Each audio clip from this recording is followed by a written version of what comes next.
The first sign was a smell. Not a real smell. Ships in space had no way to carry that kind of signal across the void. But the Orin had a communication method that translated emotional data into sensory packets, and when their last relay burst reached Earth's deep space antenna array, the linguists who decoded it said it smelled like burning hair and cold metal, and something they could not name but recognized as fear. Then the signal cut off. Director Nadia Voss was in the middle of a budget review when the alert landed on her desk. She read it twice, set down her drink, and pulled up the Orin frequency logs herself. 47 years of continuous contact, trade negotiations, cultural exchanges, shared medical research that had saved lives on both sides of the void. 47 years and then nothing. Not static, not interference. Nothing, the way a room goes nothing when someone has died in it. She flagged the Tassari beacon next, dark. The Vilhari relay after that, dark as well. 3 species, 3 silences, all within the same 6-day window. Her team assumed equipment failure. Voss did not assume anything. She pulled 3 probe drones from the monitoring reserve, filed the paperwork herself so no one else would see the destination coordinates, and sent them out into the dark with orders to report back on everything they found. She told no one. She waited. The drones came back in 11 days. She watched the footage alone in a sealed room.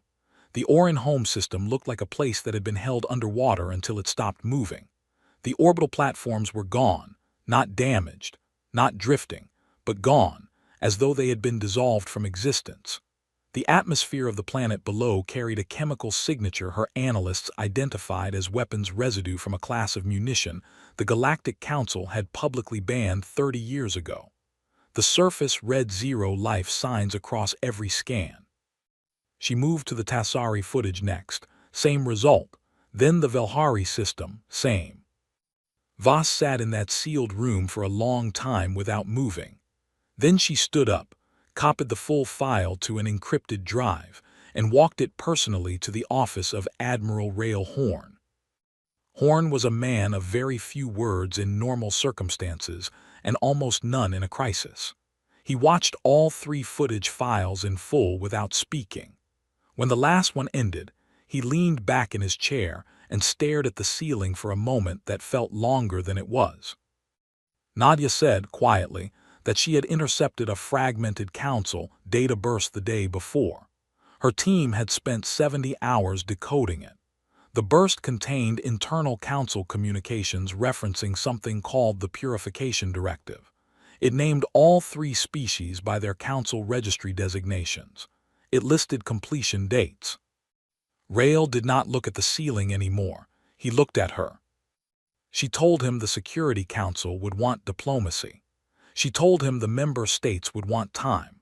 She told him there would be committees and reviews and long arguments about evidence standards and galactic law. She told him she knew all of that, and she was standing in his office anyway, because she needed to know what he was going to do before those conversations started. He asked her one question. He asked how long it would take to move the full fleet to combat readiness. She had known he would ask that. She had the number ready, she said it. He nodded once. He picked up the encrypted drive. He told her to go home and get some sleep and speak to no one, and that he would handle the rest.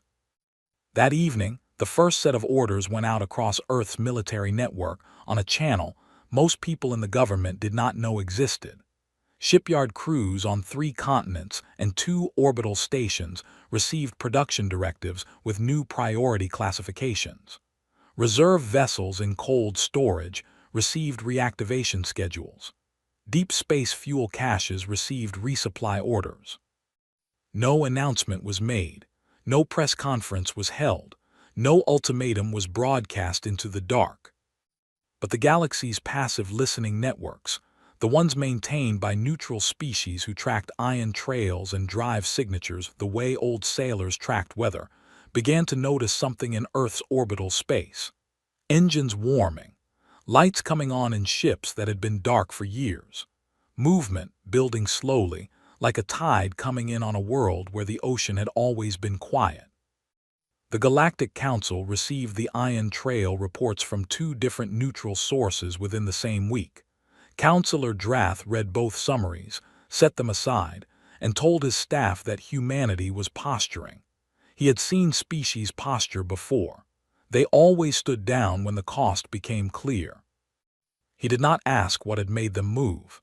He assumed he already knew the answer. He was wrong about that, in a way that would define the rest of his life. On Earth, in a small apartment in the city where the UN Space Command kept its administrative offices, Nadia Voss sat by a window and looked at the sky. Somewhere up there, in the dark between the named stars, three worlds were silent that should not have been silent. She had known their people. Not well, no human knew the Orin or the Tassari or the Velhari the way you knew your own kind, but enough. Enough to know what was gone. She stayed by the window until the stars faded into morning. Then she went back to work. The Armada wakes. The Orin had a tradition Nadia Voss had read about in a cultural exchange file years ago. When something important was built, a ship, a home, a treaty, they would press their palms flat against its surface and hold still for a moment. Not a prayer, more like an introduction, telling the thing, I made you and you matter. She thought about that while watching the shipyard crews work through the night shift at Orbital Platform 7. Their breath fogged in the cold air. Their tools sparked against steel. None had been told why the production order jumped 3 levels overnight. They were professionals. They worked anyway. Earth had not fought a full-scale war in 60 years, but it had never stopped building ships. The reserve fleet came out of cold storage 1 vessel at a time over the first 2 weeks. Each ship needed different attention, new seals, new calibrations, power cores coaxed back to life after years of stillness. The crews arrived before their ships were ready and waited.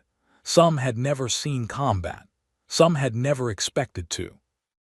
Railhorn moved between the platforms without sleeping much. He was the kind of man who processed grief by doing. And right now doing meant reviewing readiness reports, talking to engineers, and walking the length of ships that still smelled of welding compound. He met Captain Bryn Sola on the deck of INS Relentless for the first time. Sola was young for a captain of that vessel, with a way of standing like she was always leaning into wind. She gave Horn the ship's readiness figures without being asked. 4,300 crew, 300 fighter craft, railgun batteries rated for distances the Council's targeting systems were never designed to handle. She had personally reviewed every number and said so plainly, not as a boast but as a fact. He asked if she had read the file distributed to senior captains that morning. She said she had read it twice.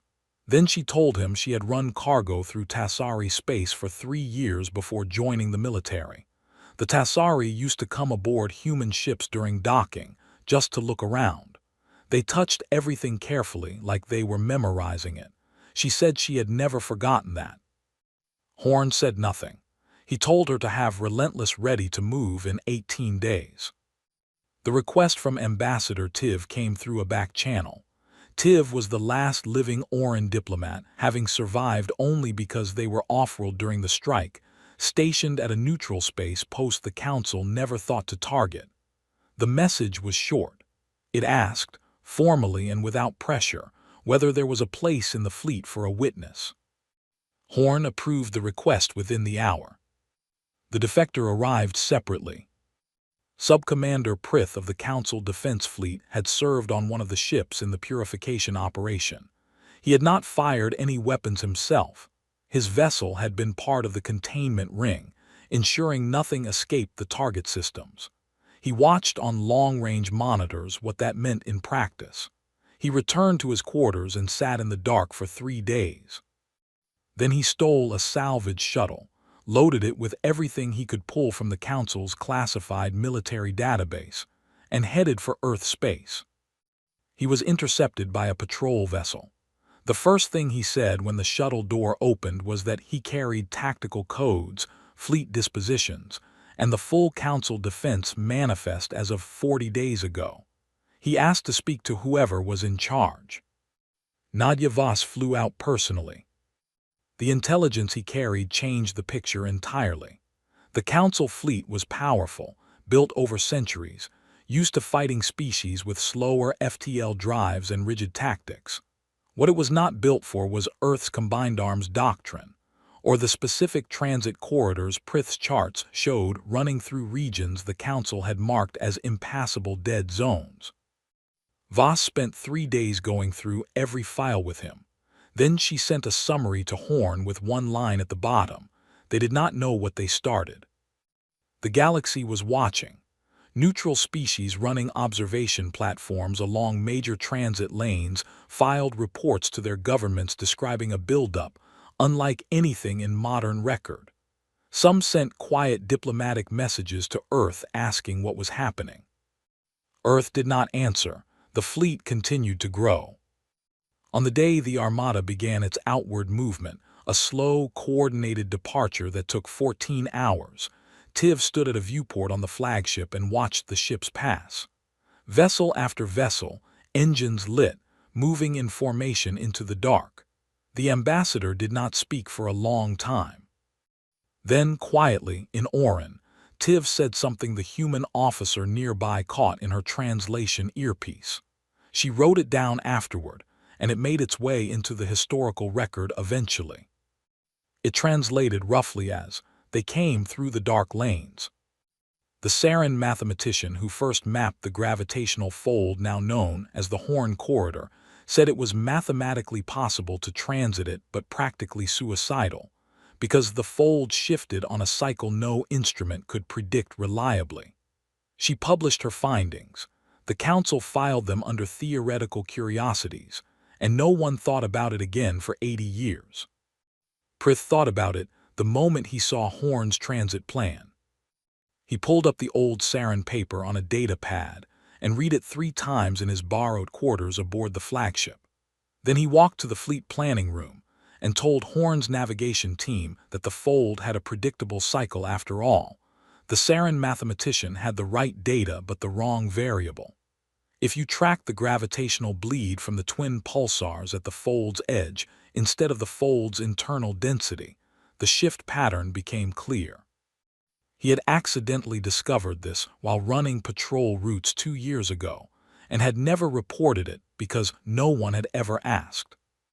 The navigation team spent 6 hours verifying his math. They found no errors. Horn added the Horn Corridor, named for her by the navigators, though she did not ask for it, to the transit plan. It would allow a third of the fleet to arrive behind any intercept line the Council placed at the Varith Corridor entry point. She said nothing publicly about this. She added it to the plan and moved on. The months of travel were not quiet in the way deep space is normally quiet. Every ship in the fleet ran drills, not the standard readiness exercises that fill logs and satisfy inspectors, but hard drills, the kind where you do something until it becomes faster than thought. Combined jump sequences, coordinated targeting across fleet sections, damage response protocols, communication blackout operations for moments when signals could not be trusted. Horn watched the numbers improve daily and said nothing about them to her staff, except to note which areas needed more attention. Tiv held the memorial on a Thursday, in one of the relentless observation bays that looked out at the stars. It was not announced formally. Tiv simply sent a short message fleet-wide saying that there would be a remembrance of the 3 lost species at a given time in a given location, and that any who wished to attend were welcome. Tiv expected perhaps 30 people. More than 300 arrived, filling the bay and spilling into the corridor outside. Horn was among them, standing near the back. Tiv spoke for 40 minutes in a mix of the Orin language and standard common tongue, moving between the two in a way that felt less like translation and more like 2 voices telling the same story. Tiv described what the Orin had been, not politically, not diplomatically, but in the small details. The way their cities were built along waterways because Orin Young could not sleep without the sound of moving water nearby. The mathematics competitions they held every 3 years that species from across the quadrant had begun to enter, because the puzzles were beautiful and very hard. The specific shade of blue their sky had been on a clear day, which had no exact name in common tongue, and which Tiv had spent years trying to describe to human friends and never quite managed. Then Tiv described the Tassari and the Velhari the same way. When the memorial ended, no one moved immediately.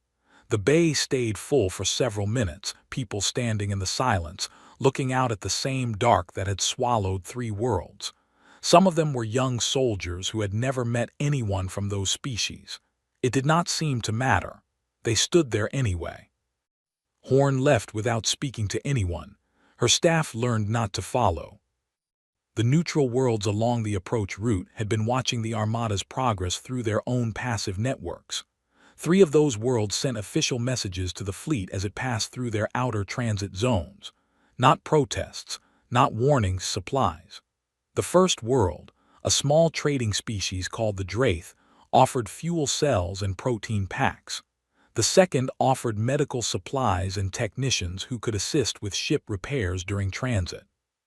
The third sent nothing material, just a message that said, in translation, "We know what you are doing and we know why, and we will not forget that you passed through our space without taking anything."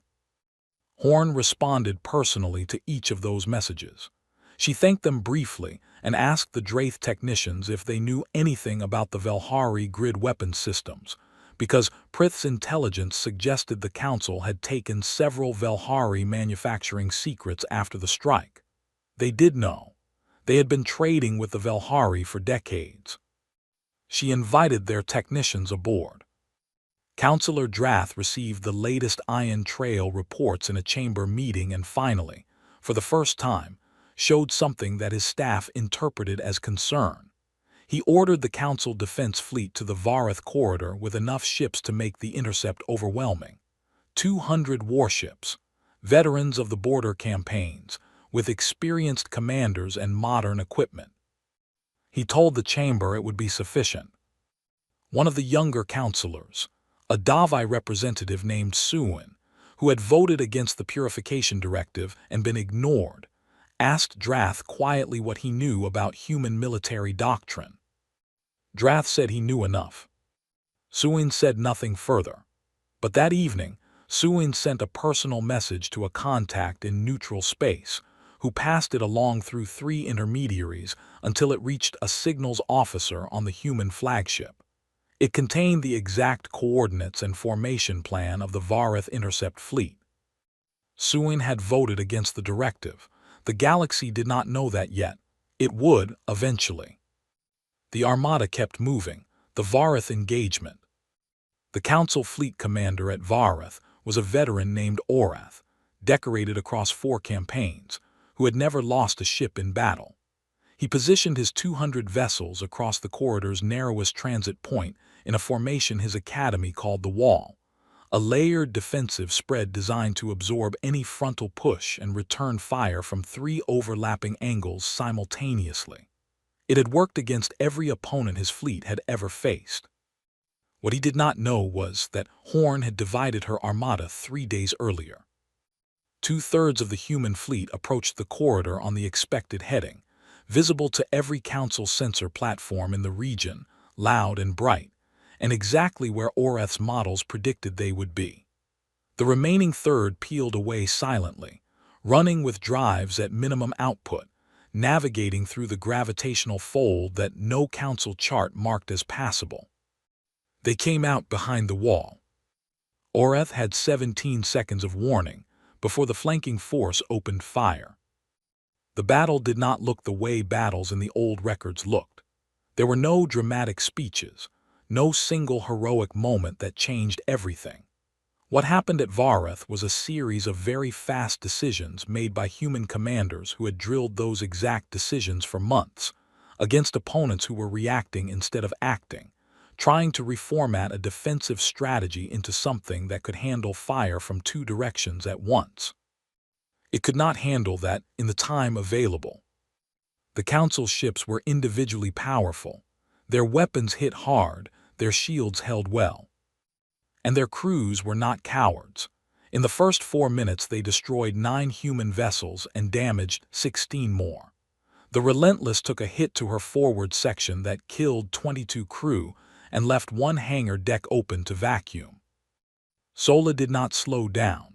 She pushed Relentless through the center of the Council line at a speed Oreth's tactical computer told him was not possible for a vessel that size. The fighters poured from her working hangar decks, wave after wave, targeting Council command ships specifically, the vessels that carried the formation's coordination signals.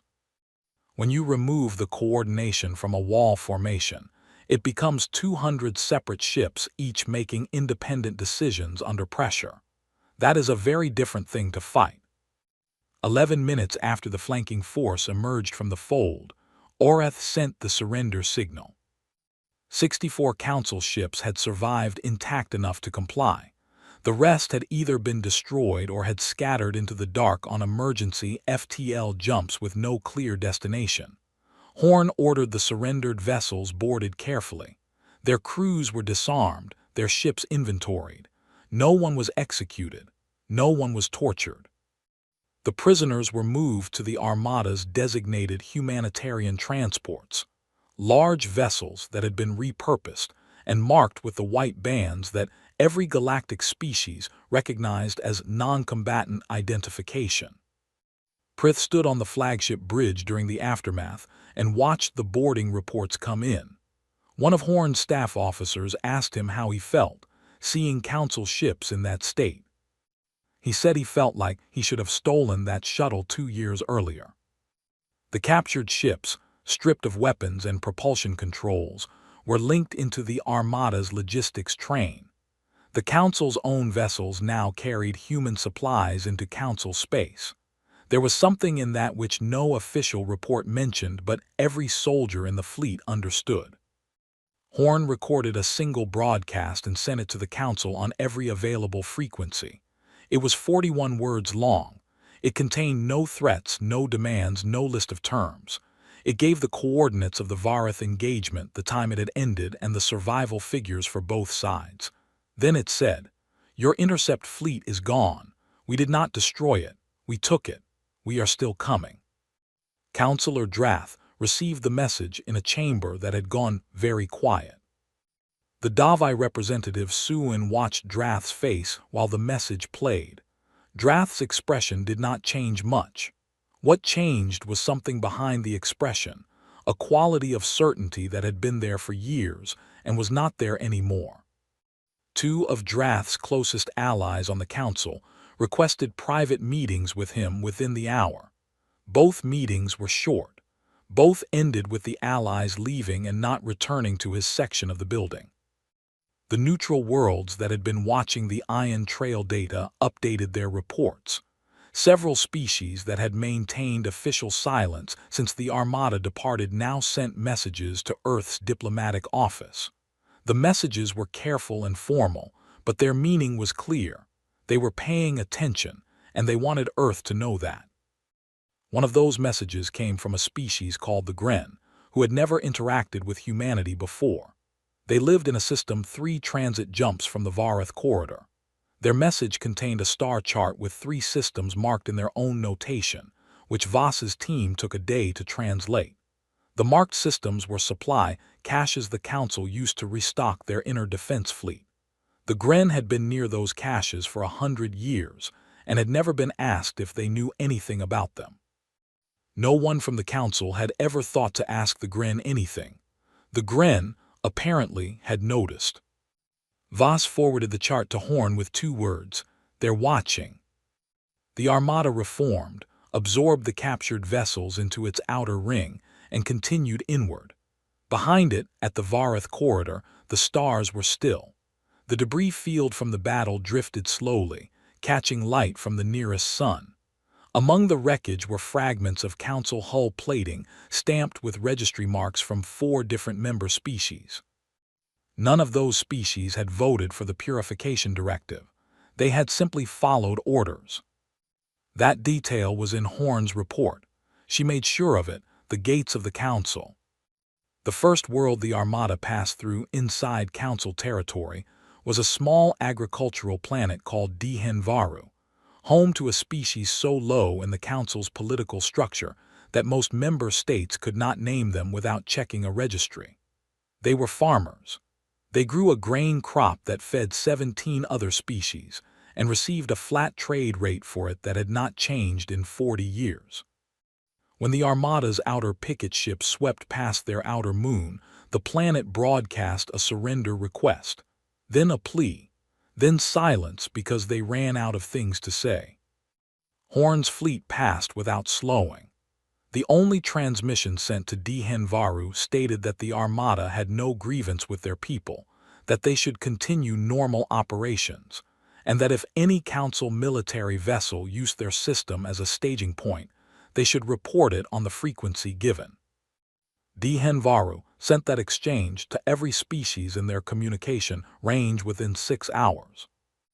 By the time the Armada reached the second inhabited system, word had already arrived ahead of it. The inhabitants, a trading species called the Vesk, did not broadcast a surrender. They broadcast an invitation, asking if any human vessel needed supplies or fuel, and listing prices notably below their standard commercial rates. Horn authorized 3 supply ships to dock. The Vesk market administrator replied to her personal thank you message that they remembered the Tassari, who had been among their best customers for 60 years, and that they had been waiting for someone to say something about what happened to them. That message spread too. The Council fracture was not dramatic. It happened the way political structures fail when fear becomes unreliable. Drath's allies began filing procedural objections to his emergency military authorizations. 2 species, the Sarin and the Davai, formally requested that the chamber suspend his command authority. Drath fought it with every tool he had, calling in decades of favors and pressing every fear he could identify. It bought him 10 days.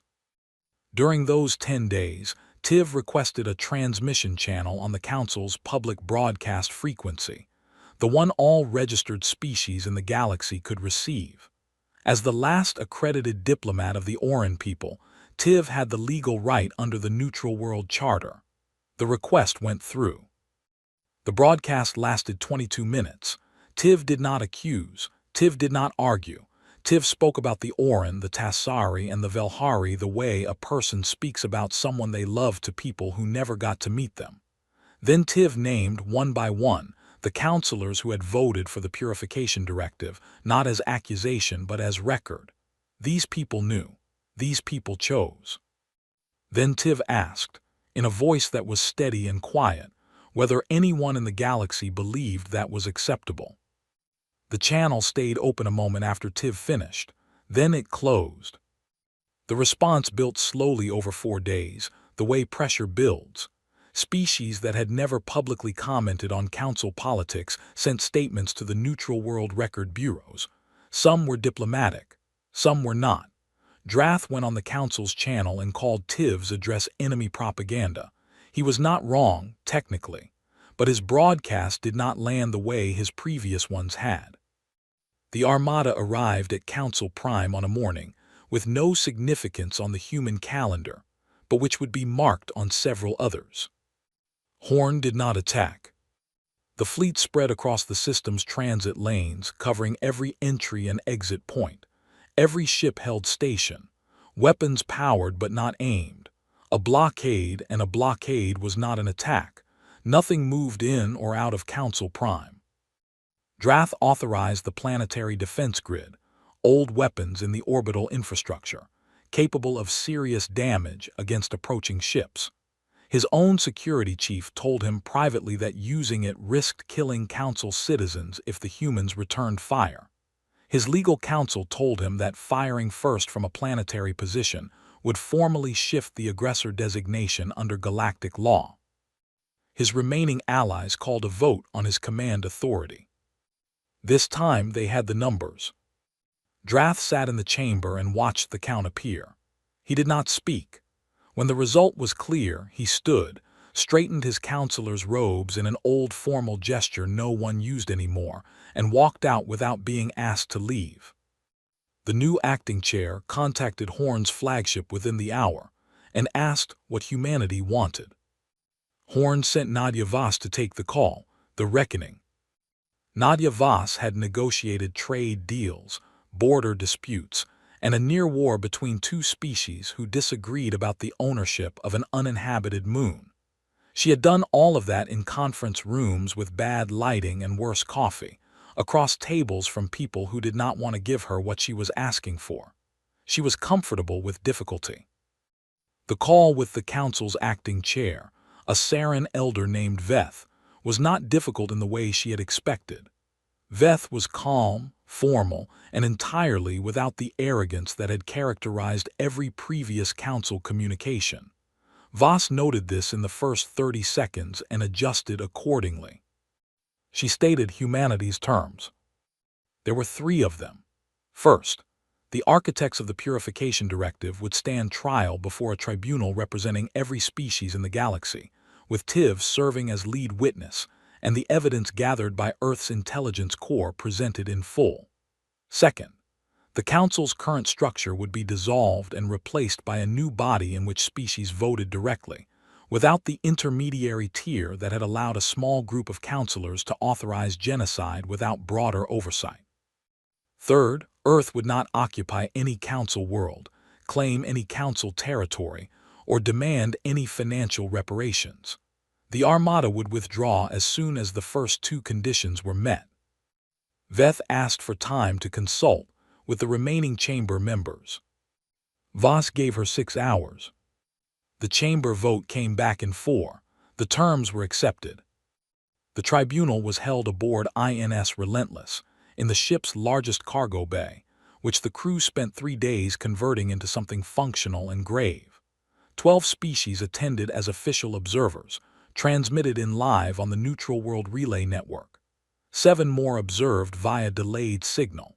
Prith gave testimony that lasted 2 full days, working through every document he had taken from the Council's classified database. Earth's intelligence team presented the drone footage, the decoded data bursts, the weapons residue analysis, and the communication records showing who had known what and when. Drath was the last to be addressed. He had aged visibly since the chamber vote. He sat in the defendant's position, not a cage, not chains, just a chair, and answered every question directly. He did not deny the order.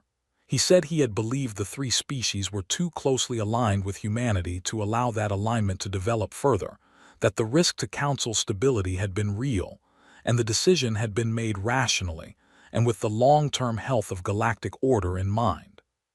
Tiv was given the final address. The ambassador stood for a long time without speaking.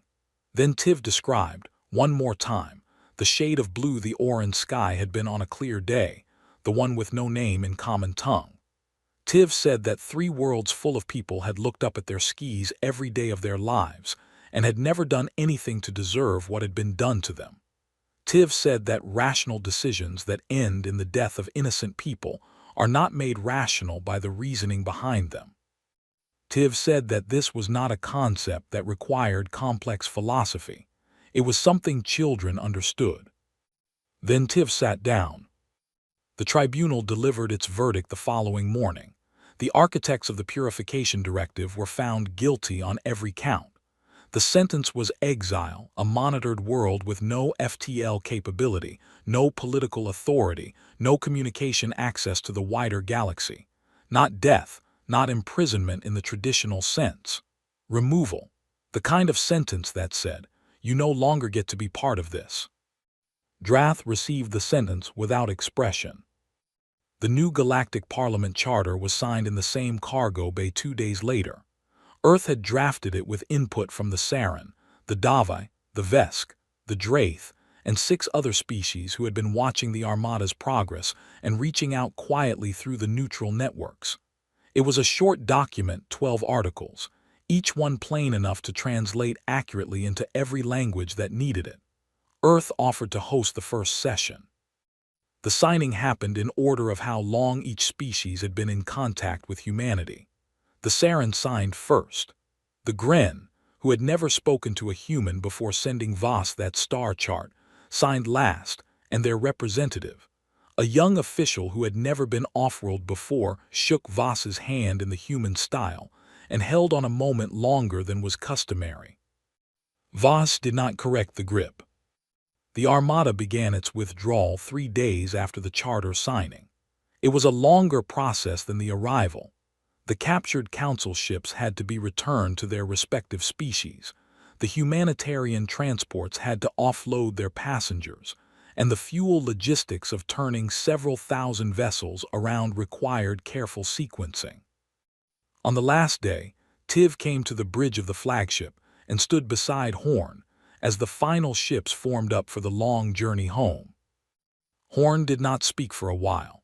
She was looking at the planet below Council Prime, enormous and old, hanging the way planets did when they had no idea anything significant was happening above them. Then she asked Tiv what came next for the ambassador personally. Tiv said there was work to do. The new parliament needed someone to represent the interests of species that no longer existed, to make sure the 3 lost peoples were written into the record properly, named in the founding documents, present in the Charter's preamble. Someone had to make sure they were not simply erased from history as well as from space. Tiv said, "I am the last one, so it is my job." Horn nodded. She gave the order to move. The fleet went to FTL in sequence, section by section, until the last ship folded away and Council Prime's sky was clear again. Earth was a long way home. They went there anyway.